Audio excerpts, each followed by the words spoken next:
Gold, trusted gold buyers. మీరు తాకట్టు పెట్టిన బంగారాన్ని విడిపించి ఈ రోజు ఉన్న మార్కెట్ ధరకు కొనబడను.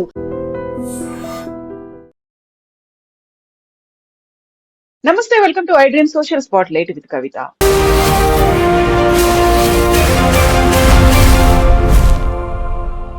నిర్మలా సీతారామన్ నిన్న ప్రవేశపెట్టినటువంటి బడ్జెట్ గురించే దేశమంతా చర్చించుకుంటోంది. కేవలం దేశం గురించి మాత్రమే ఆలోచించారా? రాష్ట్రాల గురించి ఆలోచించలేదా? అందులోనూ పర్టికులర్ గా ప్రజల గురించి, లేకపోతే తీసుకొచ్చేటువంటి సరికొత్త ప్రాజెక్టుల గురించి చర్చ ఎందుకు లేదు? అందులో బడ్జెట్ కేటాయింపులు ఎందుకు జరగలేదు అనే దాని మీద ఇప్పుడు చర్చ జరుగుతోంది. మనతో పాటుగా ఉన్నారు foundation for democratic reforms founder doctor Jayaprakash Narayana గారు. సార్ నమస్తే. సార్ నమస్తే కవిత. సార్, ఈ ఎప్పుడు మనం రెగ్యులర్ గా చూసేటువంటి బడ్జెట్ లాగా నిన్న అనిపించలేదు. రాష్ట్రాల కేటాయింపులు లేవు. యూజువల్ గానే ఎలక్షన్స్ ఎక్కడైనా జరుగుతున్నాయంటే ఆ రాష్ట్రాలకే బడ్జెట్ కేటాయింపులు అనేవి ఉండేవి. అలా కాకుండా చాలా సాదా సీదాగా ఉంది ఈ బడ్జెట్. కేవలం ఏవో లెక్కలు చెప్పుకుంటూ వెళ్ళిపోయారు తప్ప కేటాయింపులు లేవు అనేది. మీరెలా చూస్తున్నారు సార్ ఈ బడ్జెట్ ని? కవిత, మనం బడ్జెట్ అంటే మనం చూడవలసింది ఒకటి, ఆర్థిక వ్యవస్థ ఎట్లా నిర్వహిస్తున్నారు, ఎంత ఆదాయం వస్తోంది, ఎంత ఖర్చు పెడుతున్నారు, మరి పరిమితి మించి అప్పులు పెరిగిపోతున్నాయా, పిల్లల మీద భారం పెడుతున్నామా, ఆ డబ్బు ఎట్లా వినియోగం చేస్తున్నాము, రేపటి భవిష్యత్తుకి పునాదయం వేస్తున్నాం. ఈ 4 చూడాలి. దాంతోపాటు ఫెడరల్ వ్యవస్థలో మీరు అన్నట్టుగా రాష్ట్రాలకు నిధులు ఏ మేరకు వెళుతున్నాయి అన్నది మనం ఆలోచించాలి. ఒక్కసారి చూస్తే మొట్టమొదటిది, చాలా గడ్డు కాలంలో ప్రపంచం అంతా ప్రతికూల పవనాలు వీస్తున్నాయి. చాలా దేశాల్లో బడ్జెట్ అదుపుతిప్పిపోయింది. అప్పుల భారం పెరుగుతోంది, ఖర్చు పెరుగుతుంది, ఆదాయం తగ్గుతుంది, ఆర్థిక ప్రగతి మందగిస్తుంది. కానీ మన దేశంలో సమర్థమైన ఆర్థిక నిర్వహణ వల్ల గత 7-8 సంవత్సరాలు 10 సంవత్సరాల కారణంగా మనకి కోవిడ్ వచ్చినా కూడా, ఈ మహమ్మారి వచ్చినా కూడా, కోవిడ్ తర్వాత ఆనాడేమో అప్పుల భారం పెరిగిపోయింది. ఎందుకంటే ఆదాయం తక్కువ ప్రభుత్వానికి, ఖర్చు పెరిగింది. అటు వ్యాధి నివారణ కోసం, వ్యాధిని నిరోధక కోసం చెప్పని, రెండో పక్కన మరి ఈ కష్టాల్లో ఉన్నటువంటి సామాన్యులకి కొంత భరోసా ఇవ్వడం కోసం చెప్పని ఆదాయం తగ్గింది. అందుకని ఆనాడు మన అప్పుల భారం 9.2%. ఈ శాతం ఏమిటి? మొత్తం జాతీయ ఆదాయంలో 9.2% అప్పు చేశాము. ఆర్థిక మంత్రి నిర్వహణ వల్ల, ప్రభుత్వ నిర్వహణ వల్ల గత 4-5 సంవత్సరాలుగా క్రమక్రమంగా తగ్గుతూ వచ్చి ఈ సంవత్సరం 4.4% పరిమితం చేశారు. వచ్చారు 4.3%. ఒక 4-5 ఏళ్ల లోపల మొత్తం అప్పుల భారం దేశం మీద బాగా తగ్గే ఏర్పాట్లు చేస్తున్నారు. అంటే గొప్ప విజయాన్ని సాధించారు. మామూలు అంకెలు చెప్పడం తప్ప, అప్పులు పెరగడం తప్ప విజయం సాధించలేదు. తెలంగాణ తీసుకొని, ఆంధ్రప్రదేశ్ తీసుకోండి, ప్రతి సంవత్సరం అప్పుల భారం పెరుగుతోంది, ప్రతి సంవత్సరం లోటు పెరుగుతోంది, అప్పు తీసుకునే మొత్తం పెరుగుతోంది, ద్రవ్య లోటు అని చెప్పటం, ఫిజికల్ డెఫిసిట్, అది పెరుగుతోంది. కానీ జాతీయ స్థాయిలో తగ్గుతోంది. మన పిల్లలకు మంచిది. ఇది మొట్టమొదటి అర్థం చేసుకోవాలి. రెండోది, ఆదాయమో ఖర్చు గురించి మాట్లాడాం. మనం ఏ రకంగా ఖర్చు పెడుతున్నారు? పనికొచ్చే డబ్బా, లేకపోతే ఊరికే దుబారా ఖర్చా? దేశ చరిత్రలో ఎప్పుడు లేని రీతిలో రికార్డు స్థాయిలో పెట్టుబడులు పెంచారు. ఈ సంవత్సరం ఉదాహరణకు ప్రవేశపెట్టిన బడ్జెట్లో మొత్తం కలిపి 17 లక్షల కోట్ల రూపాయల పైచిలకు మౌలిక సదుపాయాలు కావచ్చు, రోడ్లు కావచ్చు, లేకపోతే రైల్వేలు కావచ్చు, ఇవన్నీ ఎక్కడొస్తాయి? ఇవన్నీ ఢిల్లీలో రావట్లా, రాష్ట్రాల్లోనే వస్తున్నాయి. ఇందాక మీరు ఉదాహరణ రాష్ట్రాలకు పెట్టుబడులు అని చెప్పని, ఉదాహరణకు 7 హైస్పీడ్ ట్రైన్స్ గురించి మాట్లాడారు. దానిలో 3 తెలుగు ప్రజలకు పనికొచ్చాయి. పూనా నుంచి హైదరాబాద్కి, హైదరాబాద్ నుంచి బెంగళూరుకి, హైదరాబాద్ నుంచి చెన్నైకి. ఎక్కడ వచ్చేది? ఢిల్లీకి పనికి వచ్చేది కాదు, మనకు పనికి వచ్చేది. అటు ఆంధ్రప్రదేశ్కి, తెలంగాణకి. ఎందుకంటే హైదరాబాద్ నుంచి బెంగళూరుకి వెళ్ళి రాయలసీమ నుంచి పోతుంది, హైదరాబాద్ నుంచి చెన్నైకి పోయేది కోస్తాంధ్ర నుంచి పోతుంది. కాబట్టి దానికి వేరే చెప్పక్కర్లా. ఊరికి ఆర్భాటం చేసి ఆంధ్రప్రదేశ్కి ఇచ్చాం, తెలంగాణకి ఇచ్చాం, ఇట్లా ఉండదు. ఇది జాతీయ బడ్జెట్. జాతీయ స్థాయిలో వాళ్ళ బాధ్యతలు వేరు, వాళ్ళ వనరులు వేరు. రాష్ట్రాల్లో బాధ్యతలు వేరు, వనరులు వేరు. దాని తగ్గట్టే ఢిల్లీ నుంచి డబ్బులు వస్తాయి. ఇక తర్వాత చూడవలసింది, జాతీయ స్థాయి నుంచి ఏ మేరకు రాష్ట్రాలకు వస్తుంది. నేను యాక్చువల్ అంకెలు చెప్తున్నాను మీకు. ఈ సంవత్సరం 26,20,769 కోట్ల రూపాయలు రాష్ట్రాలకి ఢిల్లీ నుంచి బదిలీ అవుతుంది. 26 లక్షల కోట్ల రూపాయలు. 74 అంటే ఏం మాట్లాడుతున్నాం మనం? లక్షల కోట్ల రూపాయల చిలపెంకులా కనిపిస్తున్నాయి మనకి. దీనిలో అంటే దాన్ని అర్థం చేసుకోవాలంటే, జాతీయ స్థాయిలో వచ్చేటువంటి పన్నుల వాటాలో 59.6% అంటే 60% రాష్ట్రాలు పెడుతుంది. మొత్తం జాతీయ స్థాయికి వచ్చే పన్నుల ఆదాయంలో 60% రాష్ట్రాలకు పోతుంది. పన్నులు కాకుండా మిగతా ఆదాయం లెక్క పెట్టినా కూడా 56% రాష్ట్రాలకు వెళుతుంది. హ్మ్.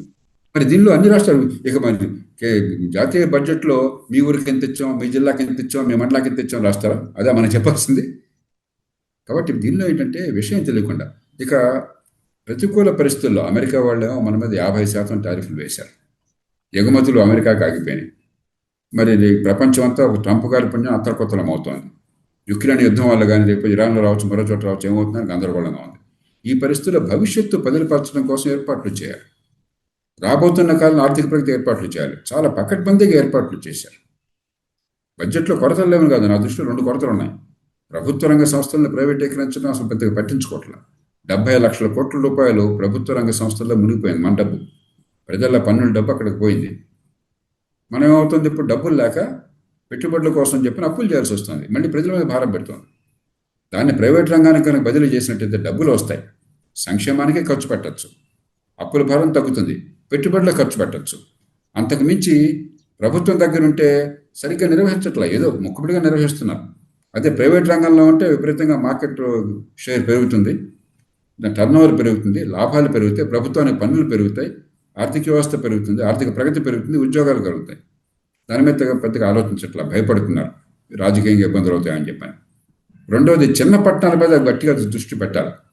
ఆర్థిక మంత్రి గారు చిన్న పట్టణాల గురించి మాట్లాడారు, టైర్ 2, టైర్ 3 సిటీస్ మాట్లాడారు, కానీ పెద్దగా వ్యూహాత్మకంగా గట్టిగా ప్రయత్నం కనిపించలేదు. ఎందుకంటే 90% మన దేశంలో అసంఘటిత రంగంలో నెల జీతం లేని వాళ్ళు, ఉద్యోగ భద్రత లేని వాళ్ళు ఉన్నారు. ఎక్కడికక్కడ ఏ జిల్లాకు ఆ జిల్లా, చిన్న పట్టణాల్లో ఇవాళ కరెంట్ ఉన్నది, కంప్యూటర్లు ఉన్నాయి, డిజిటల్ టెక్నాలజీ ఉన్నది, టీవీ ఉన్నది, రోడ్లు ఉన్నాయి. మనం ఇక్కడ అన్నీ ఇక్కడ హైదరాబాద్ పెట్టాల్సిన అవసరం లేదు, చెన్నైలో పెట్టాల్సిన అవసరం లేదు. ఆ చిన్న పరిశ్రమలు, చిన్న ఆదాయాలు వచ్చి అక్కడ పెట్టేస్తే సంఘటిత రంగంలోకి పెడతారు, మధ్యతరగతి వర్గాలకు తయారవుతారు. దాని మీద కూడా దృష్టి పెంచాలి. కానీ నిజమైన సమస్య రాష్ట్రాల్లో ఉంది. కొన్ని రాష్ట్రాలేమో చాలా జాగ్రత్తగా ఆరోగ్యంగా, ఆర్థిక వ్యవస్థను ఆరోగ్యంగా కాపాడుకుంటున్నాయి. ఉదాహరణ గుజరాత్, మహారాష్ట్ర, ఒరిస్సా, చాలా మేరకు ఉత్తరప్రదేశ్ లాంటి రాష్ట్రాలు. కొన్ని రాష్ట్రాలు ఆర్థిక పరిస్థితి అధ్వానం చేసుకుంటున్నాయి, అప్పుల భారాన్ని పెంచుకుంటున్నాయి, అప్పుల డబ్బంతా కూడా దుబారా ఖర్చు చేస్తున్నాయి, లేదా తాత్కాలికంగా తయారు ఖర్చు పెడుతున్నాయి, ఆర్థిక ప్రగతికి పెట్టుబడి పెట్టట్లా. తెలంగాణ మనం చూసాం, చాలా సంపన్న రాష్ట్రం, ఇవాళ జీతాలు ఇవ్వడం కష్టంగా ఉంది. ఆంధ్రప్రదేశ్లో పెట్టుబడులు ప్రస్తుతం బాగానే ఉన్నా కూడా మరు సదుపాయాలకి మిగతా వాటికి ఆర్థిక పరిస్థితి చాలా అతలకుతలంగా ఉంది. అప్పుల భారం పెరిగిపోతుంది, రోజువారీ ఖర్చు పెరిగిపోతుంది, విపరీతమైన వ్యయాన్ని పెంచేశారు. ఒకళ్ళ మించి ఒకళ్ళు, ఈ పార్టీ ఆ పార్టీ అందరూ కలిసేసి. ఇప్పుడు రాష్ట్రం ఆర్థికంగా ఏమవుతుందో గందరగోళంలో ఉంది. అలాగే మధ్యప్రదేశ్, రాజస్థాన్, పంజాబ్, హిమాచల్ ప్రదేశ్, పశ్చిమ బెంగాల్, కొంతమేర కేరళ, ఇవన్నీ ఆర్థికంగా సంక్షోభం చెప్పుకుంటున్నాయి. కాబట్టి రాష్ట్రాల్లో ఆర్థిక పరిస్థితి బాగు చేయాలి, రాష్ట్రాలు పట్టించుకోవాలి. రెండోది, పరిపాలన మొత్తం రాష్ట్రాల్లో ఉండదు. మంచి విద్య కావాలి, లేకపోతే ఆర్థిక వ్యవస్థలో పాలు పంచుకోలేం, ప్రగతి ఉండదు. విద్య ఎవరు అందించాలి? రాష్ట్రాలు అందించాలి. ఒక్కొక్క బిడ్డ మీద ₹1,00,000 ఖర్చు పెడుతున్నారు సంవత్సరానికి రాష్ట్రాల్లో. తెలంగాణ, ఆంధ్రప్రదేశ్ తీసుకోండి, కానీ విద్య అందట్లా. అది చేయాల్సింది ఎవరు? రాష్ట్రాలు. విద్య ఉంది, ₹190 రాష్ట్రాల్లో ఉంది. మంచి ఆరోగ్యం అందించాలి, లేకపోతే చిన్న పట్టణాలు పెరగాలి, లేకపోతే చట్టబద్ధ పాలన కావాలి. హైదరాబాదు ఢిల్లీతో పోటీ పడుతోంది పొల్యూషన్లో, కాలుష్యంలో. బెంగళూరుతో పోటీ పడుతోంది ట్రాఫిక్లో. ఇది ఎవరు చేయాలా?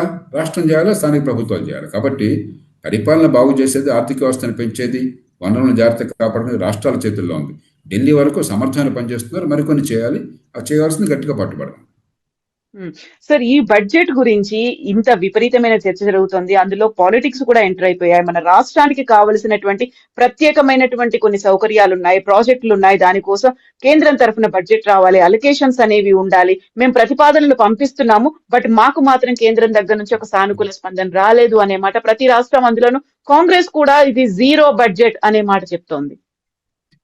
కవిత, మనకు ఒక ఆనవాయితీ అయిపోయింది దేశంలో. జాతీయ స్థాయిలో బడ్జెట్ని కనుక ప్రవేశపెడితే అధికార పార్టీ వాళ్ళు, జాతీయ స్థాయిలో ఉన్న వాళ్ళు, వాళ్ళకి అనుకూలంతా కూడా బ్రహ్మాండమైన బడ్జెట్ దేశ చరిత్రను మార్చేస్తుంది. ప్రతిపక్షాలు లేదా రాష్ట్రంలో ఆ పార్టీ కాకుండా వేరే పార్టీ అధికారంలో ఉన్నవాళ్ళు చండాల బడ్జెట్ దేశాన్ని నాశనం చేస్తుంది. మళ్ళీ పొద్దున గద్దెలు తారుమారైన కొన్ని పదవులు, మళ్ళీ వాళ్ళు ఈ మాట వీళ్ళు ఆ మాట చెప్తారు.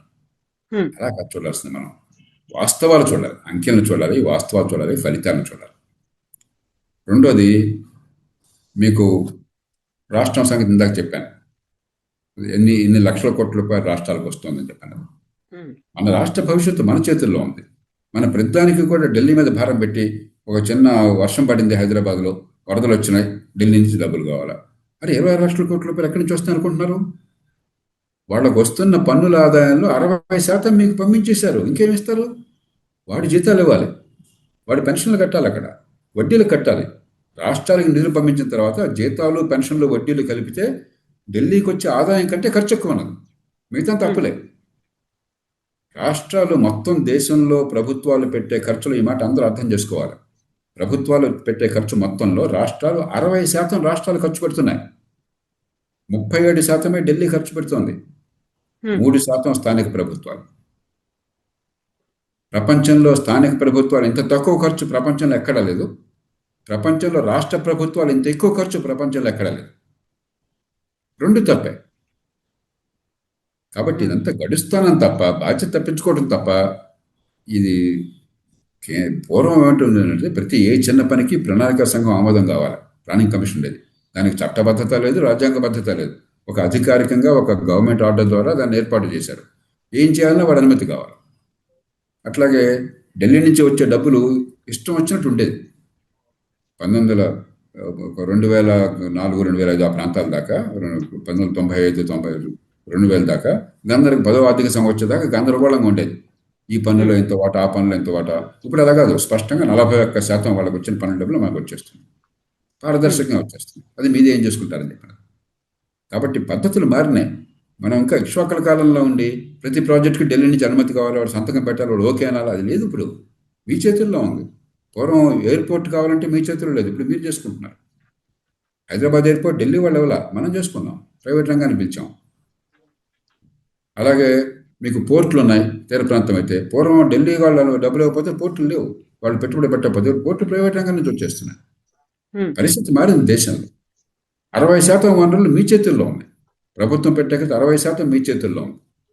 అందుకని రిటైల్గా ప్రతిదానం చేసి, ఈ రోడ్డు వేద్దాం అనుకున్నాను, మీరు డబ్బులు ఇవ్వలేదు, లేకపోతే ఇగో ఈ సంక్షేమం చేద్దాం, మీరు డబ్బులు ఇవ్వలేదు. ఈ 60% అన్నీ కలిసిపోయినాయ్యా, నువ్వు సద్వినియోగం చేసుకో, మిగతా వాడు చేసుకోవట్లా. సో ఇన్నేళ్ల ఎక్స్పీరియన్స్ లో మీరు ప్రతి సంవత్సరం ప్రవేశపెట్టేటువంటి బడ్జెట్ ని చూస్తున్నారు సార్. నిన్నటిది బడ్జెట్ ఏమో ఎంటైర్లీ డిఫరెంట్ బడ్జెట్ అనేటువంటి ఒక వాదన వినిపిస్తోంది. మీకు ఎలా అనిపించింది సార్ ఈ బడ్జెట్ నిన్న బడ్జెట్లో కొత్త ఏం లేదు, ఆర్భాటాలు లేవు, మరి డంబాలు లేవు, అతిశయోక్తులు లేవు, తాత్కాలికంగా జనాన్ని మెప్పించి రాష్ట్రాన్ని, దేశాన్ని నాశనం చేసే పద్ధతులు లేవు. దీర్ఘకాల అభివృద్ధి కోసం ఆర్థిక క్రమశిక్షణ, మౌలిక సదుపాయాల పెట్టుబడులు, దేశం దీర్ఘకాలికంగా ఆర్థిక ప్రగతి కోసం ఏర్పాట్లు, దాని మీద దృష్టి పెట్టారు. గత కొద్దేళ్లుగా ఆ పనే చేస్తున్నారు, దాన్ని కొనసాగించారు. కాబట్టి మనం ఒకతప్పుడు ఉపన్యాసాలు లేకపోతే చెడ్డ బడ్జెట్ అని, అంకెలతో సంబంధం లేకుండా పెద్ద మైకాసుల్లో పట్టుకుని ఉపన్యాసాలు ఇస్తే గొప్ప బడ్జెట్ అనుకోవటం అది విజ్ఞాన లక్షణం కాదు. మనం చూడాల్సింది ఆ డబ్బు ఏం చేస్తున్నారు, ఆర్థిక క్రమశిక్షణ ఉందా లేదా, ఆ డబ్బు వినియోగం సద్వినియోగం చేస్తున్నారా, వృధాగా ఖర్చు పెట్టి తగలేస్తున్నారా, అప్పుల భారాన్ని పెంచి మన మీద, పిల్లల మీద భారం వేస్తున్నారా, భవిష్యత్తులో ఆర్థిక ప్రగతి ఊతం ఇస్తున్నారా, రాష్ట్రాలను పట్టించుకుంటున్నారా. ఈ 4 రకాలుగా చూస్తే ఈ బడ్జెట్ మంచి ప్రమాణాల బడ్జెట్. అయితే కొన్ని చేయాల్సింది ఉంది. అది నేను చెప్పాను కదా ఇంతకుముందే, పబ్లిక్ రంగ సంస్థలు కావచ్చు, ఇంకోటి కావచ్చు. అయితే సంస్కరణలో కొంతమంది వాదన సరైనటువంటిది. ఒక అవకాశంగా తీసుకునే సంక్షోభాన్ని, మన దేశంలో సంక్షోభం లేకపోయినా ప్రపంచంలో అతి వేగంగా ఎదుగుతున్న ఆర్థిక వ్యవస్థ మన పెద్ద దేశాలు. మన దేశంలో సంక్షోభం లేదు, కానీ ప్రపంచ సంక్షోభానికి మనం అతీతులం కాదు. దాన్ని అవకాశంగా తీసుకుని పెద్ద మార్పులు నడుపు కట్టాల్సిన కొందరు వాదిస్తున్నారు. ఇది వాస్తవం, నేను దాన్ని అంగీకరిస్తున్నాను. కానీ ఇప్పటికే కొన్ని చేశారు. జిఎస్టీ కానీ మరికొన్ని మార్పులు కానీ గత కొద్ది నెలలుగా బడ్జెట్తో సంబంధం లేకుండా చేశారు. మిగతా మార్పులు కూడా బహుశా బడ్జెట్ సంబంధం లేకుండా వస్తాయేమో చూద్దాం. మనం రావాలని కోరుకుందాం, రావాలని పట్టుబడదాం. సో నిన్నటి బడ్జెట్ అంతా దేశమంతా ఒక యూనిట్ లా కనిపించింది సార్. రాష్ట్రాల వారీగా కాదు, లేకుంటే ప్రాజెక్టుల వారీగా కేటాయింపులు కాదు, రాబోయేటువంటి కరెక్ట్ బడ్జెట్ దేశం కోసం. ఏ రాష్ట్రానికి ఆ రాష్ట్రం మీ బడ్జెట్ ఉన్నది. పారదర్శకంగా మీరు బడ్జెట్లో ఏ జిల్లాకి అంత కేటాయించారు, లేకపోతే ఏ ప్రాజెక్టుకి కేటాయించారు మీరు బయట పెట్టాలా, సద్వినియోగం చేయాలి. అంతేగాని ఢిల్లీ వాళ్ళు చేయలేదు పని. ఢిల్లీ వాళ్ళు చేసేది వాళ్ళ ప్రాజెక్టులు, జాతీయ ప్రాజెక్టుల విషయంలో వాళ్ళు చెప్తారు అంకెలు. మీరు ఉదాహరణకి 7 మరి హై స్పీడ్ రైలు అన్నారు, 7 ఏంటో ప్రకటించారు. అది వాళ్ళు చేయాల్సిన ప్రాజెక్ట్ కాబట్టి మీ ప్రాజెక్టు వాళ్ళు ఎందుకు మాట్లాడతారు, మీరు చూసుకోవాలి. సార్ ఇప్పుడు 2047 కల్లా 100 ఏళ్ల నాటికి మనం ఏం చేయబోతున్నామో, మన టార్గెట్స్ ఏంటి, ఒక లాంగ్ టర్మ్ లో, లాంగ్ విజన్ లో ఎలా ఉండాలి అనేది అంతా కనిపించింది. సో ఇప్పుడు ప్రజలు ఫేస్ చేస్తున్నటువంటి సమస్యలు ఏవైతే ఉన్నాయో దానికి ఒక పరిష్కారంగా, లేకపోతే వాటి కేటాయింపులు అనేవి లేవు. ఇప్పుడు బంగారం గురించి ఏదన్నా అదుపు చేస్తారేమో, 2 లక్షల దాకా వెళ్ళబోతోంది, దాని గురించి ఎందుకు మాట్లాడలేదు అనేటి ఆ మాటలు కూడా వినిపిస్తున్నాయి. అలాంటి విశ్లేషణలు కూడా ఉన్నాయి కదా సార్.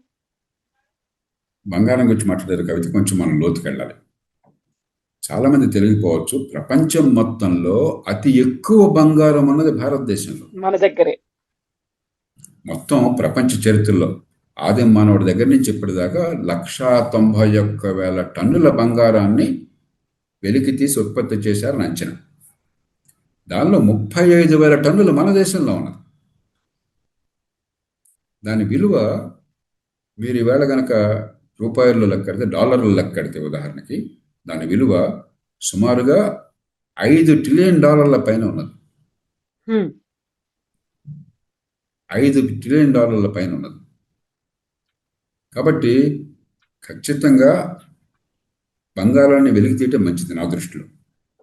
డిమాండ్ ఎంత ఎక్కువ ఉన్న దేశంలో మనకేమవుతుంది, ఎవరింట్లో వాళ్ళు, అందులో మన మహిళలకు బంగారం అంటే ప్రాణం, ఎవరింట్లో వాళ్ళు బంగారం ఉంచుకుంటారు. మంచిదే, ఎందుకంటే రేపు పొద్దున ఎలాంటి పరిస్థితి వచ్చినా కూడా మనకి జీవితంలో భరోసా ఉండాలంటే బంగారానికి విలువ తగ్గదని నమ్మకం ఉంది కాబట్టి. కానీ ఏమవుతుంది, ఇనపెట్లో మీరు నిధి పెట్టేసి పాతరేస్తే ఉపయోగపట్టలా. కాబట్టి బంగారం ఎవరిది వాళ్ళకి ఉండేట్టుగా చేస్తూనే దాన్ని మార్కెట్లోకి తీసుకొచ్చామనుకోండి, బంగారము డాలర్లతో సమానం, విదేశీ ద్రవ్యం ఉన్నట్లు లెక్క. కొంతైనా బంగారం బయటకు వచ్చిందనుకోండి, మీ బంగారం పోకుండా, మీ బంగారానికి ఇప్పుడు ఏమీ రావట్లా, మరి సంవత్సరానికి ఎంత కొద్దిగానే మన వడ్డీ ఇచ్చారనుకోండి, బంగారం మన చేతుల్లో ఉంటుంది, మన పేరుతో బ్యాంకులో ఉంటుంది, మన కొద్దిపాటి వడ్డీ అదనంగా ఆదాయం కూడా వస్తుంది. ఆ పద్ధతి తర్వాత భద్రంగా ఉంటుంది, ఇంట్లో మన దొంగతనం చేస్తారని భయం ఉండదు. అలా పెట్టున్నాం అనుకోండి, అప్పుడేమవుతుంది, కొన్ని 10 లక్షల కోట్ల రూపాయలు మార్కెట్లోకి వస్తాయి.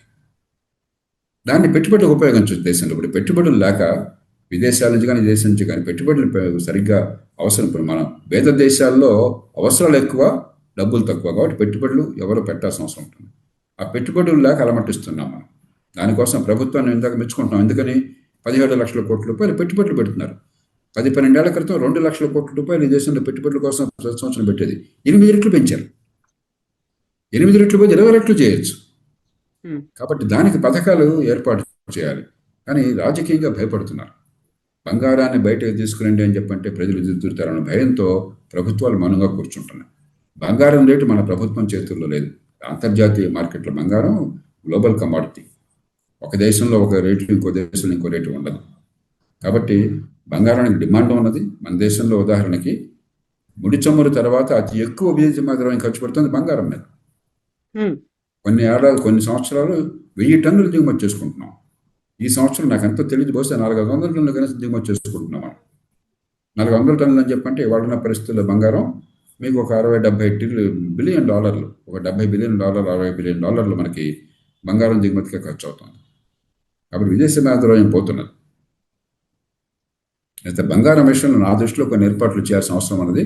కానీ ఏ పార్టీకి, ప్రభుత్వానికి కూడా ధైర్యం చాలటం లేదు. మనం అందరూ కొనుక్కున్నట్టయితే, ప్రజలు అంగీకరిస్తే ఎవరిదో రేపని పని చేయొచ్చు. ఆ బంగారాన్ని సద్వినియోగం చేసుకోవచ్చు దేశం కోసం. ఓవరాల్ గా ఈ బడ్జెట్ కి మీరు యాక్చువల్ గా ఎన్ని మార్కులు అంటే ఏం చెప్తారు సార్? ఎన్ని మార్కులు వేస్తారు? ఆర్థిక క్రమశిక్షణలో 9 మార్కులు వేస్తాను 10కి. రాష్ట్రాలకు వనరుల పంపిణీలో 9 మార్కులు వేస్తాను. అభివృద్ధి గోత్రం విషయంలో 7 మార్కులు వేస్తాను. కొన్ని మౌలికమైన సంస్కరణలు మరికొన్ని చేపట్టడం విషయంలో 5 మార్కులు వేస్తాను. కాబట్టి ఒక్కో రంగంలో ఒక్కో రకంగా. ఓవరాల్ గా అయితే పాస్ అయిపోయింది. ఆల్మోస్ట్ మనం మిగతా అన్ని క్యాలిక్యులేట్ చేసుకుంటే సాటిస్ఫైయింగ్ గానే ఉంది. కానీ ఇప్పుడు మనం ఏంటంటే, ఒక పేద దేశం ఎప్పుడు తృప్తి పడకూడదు. మనం సంపన్న దేశం అయ్యేదాకా ఇంకా చేయాల్సినవి ఉన్నాయి. మంచి ప్రమాణాల విద్య అందాలి, మంచి ఆరోగ్యం అందాలి. కానీ ఇవన్నీ ఈ బడ్జెట్లో తెలియ కాదు, రాష్ట్రాల్లో తేలాల్సినాయి. కాబట్టి ఇప్పుడు మన పొల్యూషన్ లేకుండా హైదరాబాద్లో కూడా ఇప్పుడు స్మాగ్ కనిపిస్తుంది. నిన్న వాళ్ళ స్మాగ్ కనిపిస్తుంది పొద్దున్న. ఢిల్లీ లాగా మనకు అవుతుందని భయం వేస్తుంది మనకి. ఇవన్నీ ప్రభుత్వాలు చేయాల్సిన పనులు. కాబట్టి కొరతలు చాలా ఉన్నాయి. దానికి జాతీయ స్థాయిలో బడ్జెట్ పరిష్కారం కాదు. రాష్ట్రాల్లో పరిపాలన బాగుపడాలి, కావాల్సిన మార్పులు కావాలి. రాష్ట్రాల్లో కేటాయింపులు బాగుండాలి. రాష్ట్రాల్లో ఆర్థిక క్రమశిక్షణ ఉండాలి. Thank you so much sir. మళ్ళీ మనం మాట్లాడుకుందాం. Thank you Thank you. Sir. And for more videos, Please subscribe to iDream. Please subscribe to iDream. Please subscribe iDream. And please subscribe to iDream. For more videos, subscribe to iDream. please like, share and subscribe to the channel. Congratulations, iDream. Subscribe to iDream. Subscribe to iDream. So subscribe to iDream Media. iDream की iDream team अंदर की huge congratulations. Please subscribe iDream Media. Please subscribe to iDream. Subscribe iDream. Please subscribe to iDream. iDream అంటే నా కళల ఛానల్ను subscribe చేసుకున్న నోరు తిరుగుతలేదు. మీరైతే గంట గుర్తు కొట్టండి. For more such videos, please subscribe to iDream. Subscribe to iDream. Please subscribe to iDream. Please subscribe iDream Media. Please do subscribe to iDream. Please subscribe to iDream Media. For best entertainment and information, please subscribe iDream. And don't forget to subscribe to iDream.